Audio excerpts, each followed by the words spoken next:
بسم اللہ الرحمن الرحیم۔ قربانی کا طریقہ اور دعا۔ قربانی سے پہلے جانور کو چارہ پانی دے دیں، چھری اچھی طرح تیز کر لیں اور پھر جانور کو بائیں پہلو پر لٹا کر اسے قبلہ رخ کر لیا جائے۔ اپنا دایاں پاؤں اس کے پہلو پر رکھ کر تیز چھری سے جلد ذبح کیا جائے۔ ذبح کرنے سے پہلے یہ دعا پڑھیں: انی وجہت وجہی للذی فطر السماوات والارض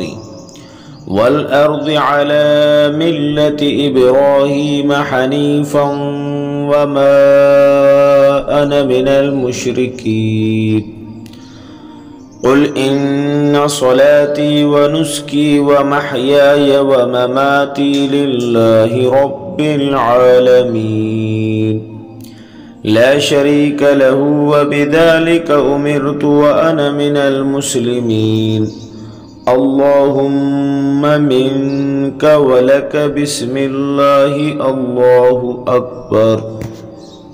ترجمہ: میں نے اپنا منہ اس ذات کی طرف کیا جس نے آسمانوں اور زمینوں کو پیدا کیا۔ میں ابراہیم کی ملت پر ہوں جو حنیف اور مسلم تھی، میں مشرکوں میں سے نہیں ہوں۔ بے شک میری نماز، میری قربانی، میری زندگی اور میری موت سب اللہ رب العالمین کے لیے ہے، اس کا کوئی شریک نہیں۔ مجھے اس بات کا حکم دیا گیا ہے اور میں سب سے پہلے فرمان بردار ہوں۔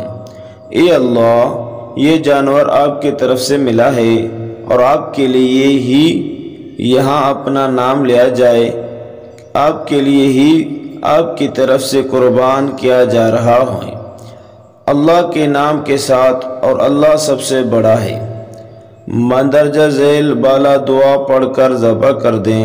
ذبح میں 3 یا 4 رگیں کٹنی چاہیے۔ ذبح کے بعد یہ دعا پڑھیں: اللہم تقبلہ منی کما تقبلت من حبیبک محمد وخلیلک ابراہیم علیہ السلام۔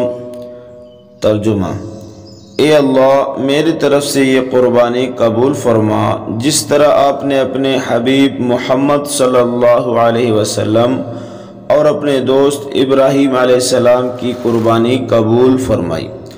اگر ذبح کرنے والا کوئی اور ہو تو منی کی جگہ من فلاں یا من فلابہ اس کا نام لے کر جس کی طرف سے قربانی ہو رہی ہو پڑھیں۔ دعاؤں میں یاد۔ اللہ حافظ۔